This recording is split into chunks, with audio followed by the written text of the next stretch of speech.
the lab, bro, Boulevard. What up, folks? Thank you for having us to the, to the lab, man. We're here in Southern Cali in a disclosed location right now. Yeah. Nah, man. So Roll Boulevard, the producer. Yeah. The name, first of all, the Boulevard. Where did Boulevard come to it? Well, it was always, how like a lot of people say, I'm a product of my environment. I'm from the streets, Really, yeah, really big up to those people who say they from the streets and whatnot. Because, most likely they are. A lot of people come from like either straight up poverty or straight up violence in the streets all the time, and they had to grow up around that. Me, I was raised in a great family. I had a great family. Unfortunately, things happen, through times, but yet, we still managed to stay above that.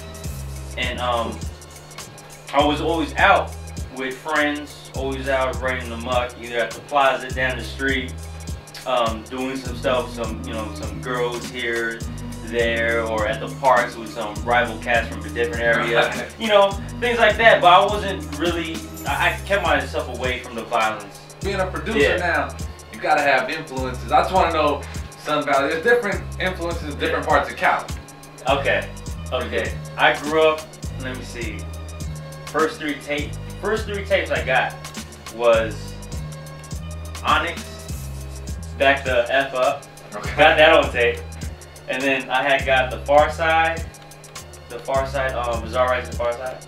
Got that one, had to get that. Classic. And then I went from Onyx to Far Side to getting Snoop Dogg's Doggy Style on CD. Yeah. On CD. And I thought that was the greatest moment in my life. I think as a producer, well, now you see more too, different instruments and keys, and so where you're putting music together, you want to know the history. Oh, yeah.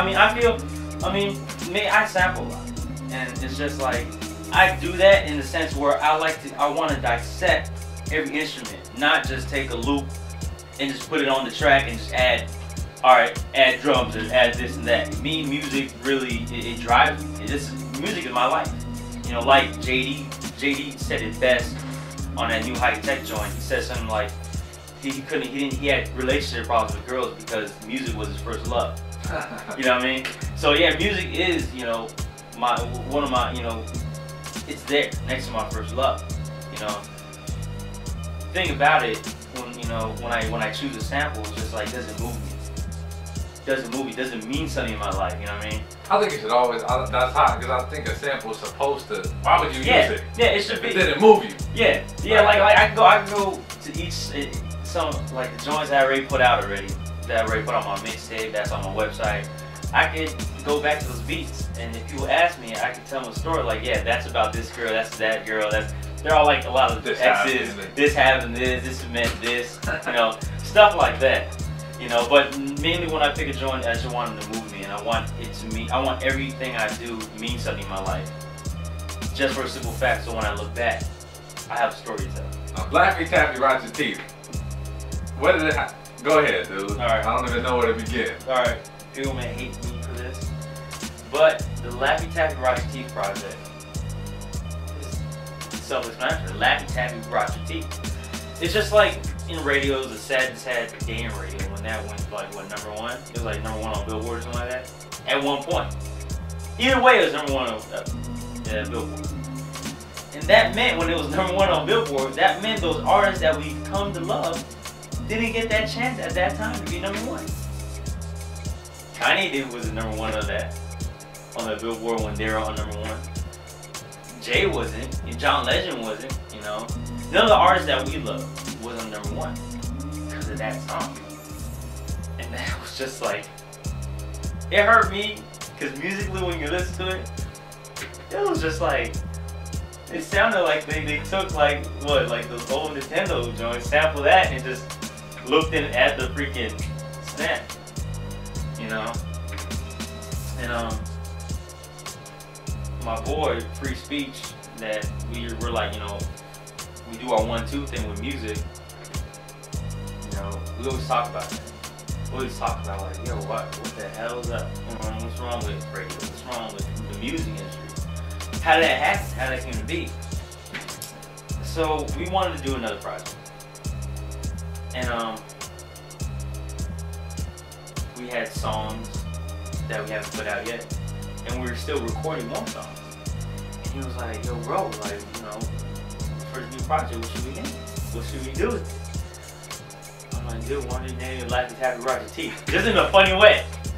In a funny way, because we were so fond of that song, Laffy Taffy.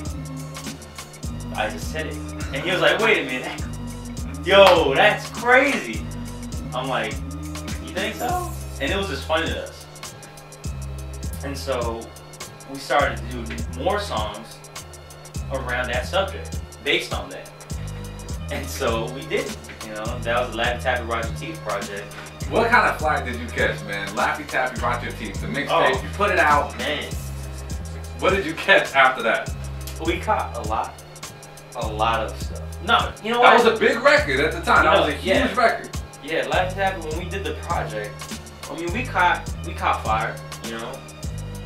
And some people holler at us, some people say, "Yo, you guys are racist, you know, but you guys are pointing out all the negatives. Yo, why don't you be like this person, that person, and try to show people how you can change the negative to a positive." We caught a lot of stuff. It's funny because, yeah, you know, I'm Asian, you know, I'm of the Asian descent, and my boy Free Speech, he's of the African descent, and just in general, when you look at the cover, it's freaking it's a blackface figure, you know, it's a blackface figure. You look at our videos that was done by DRG Films of the intro track, that was just great. Had so much racial images that most likely the media wouldn't want the public to see. Would you take it back? No, I want to take it back just for the simple fact that we want to push people's buttons. You know, not in the wrong way, but in the right way. I wouldn't take that back because it's so informative. You know, it's like one of our videos. How to say it? One of our other videos. It was the Corners Malcolm X. It was the Corners / Malcolm X video. That was done by DRG Films again. Yeah, that was hot. That was just so informative. And not just that, it showed Malcolm X in a different view. You know. Not necessarily in a different view, but more of a view. It was crazy. So especially to a newer generation. Yeah, and on top of that, crazy thing about that is that video was done around that time where like elementaries around the inner city of LA, they were learning about Malcolm X. It was done around that time. And one thing I want to do with that video is that I actually want to holler at schools. Like, can we show this video? You know, because it shows the new generation hip hop with old stuff, so new generation kids could learn about it in a different way. We want to bring our own sound, but me being from the West Coast, if people really listen, they know that I'm from the West Coast and stuff just by the swing. You know, I take it from one of the freaking originators, from one of the masters of the game, Dre. You got the swing going on. You got the swing and heavy sounds. Listen to my stuff. I take influence of that. I'm not copying it, but I'm taking influence of that. That's how they would know from the West Coast.